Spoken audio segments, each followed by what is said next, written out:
বিকেলের শেষ আলোটা যখন আকাশে লাল হয়ে ঝুলে যায়, ঠিক তখনই প্রকৃতি যেন তার নিজের আরেকটা রূপ খুলে দেয়।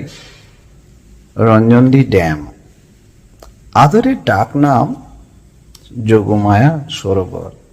শান্ত জলের বুক যেন দিনের ক্লান্তি ধুয়ে নিচ্ছে।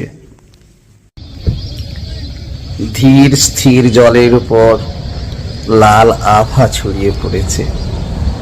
বাতাসে এক অদ্ভুত শান্তি, যেন সময় একটু থেমে গেছে। আমি দেখছি ঝাঁক ঝাঁক কিছু পাখি, কখনো গোল হয়ে, কখনো কাস্তের মতো বেঁকে তারা উড়ে চলে যায়। তাদের ডানার শব্দ, তাদের কিচির মিচির ডাক মনে করিয়ে দিচ্ছে যে প্রকৃতি এখনো বেঁচে আছে। এই তো তার সে শ্বাস নিচ্ছে।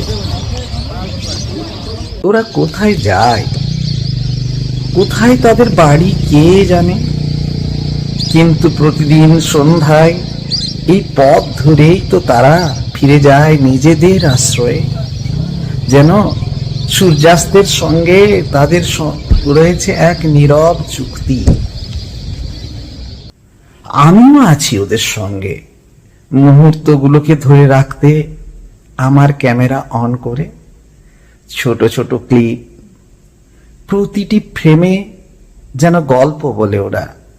প্রকৃতির গল্প, পাখিদের গল্প, চারপাশে অদেখা সৌন্দর্যের গল্প। ওই তো পাখিরা ধীরে ধীরে মিলিয়ে যাচ্ছে দূর আকাশে। সরোবর আবার শান্ত হয়ে পড়ছে। মনটা ভরে উঠছে অদ্ভুত প্রশান্তিতে। প্রকৃতি আমাকে যেন ছুঁয়ে গেল। এই ছোট্ট একটু বেরিয়ে আসা বাড়ির বাইরে কয়েকটা মুহূর্ত মনে করিয়ে দিল সৌন্দর্য কখনো দূরে নয়। শুধু একটু থামতে হবে, তাকাতে হবে, একটু অনুভব করতে হবে।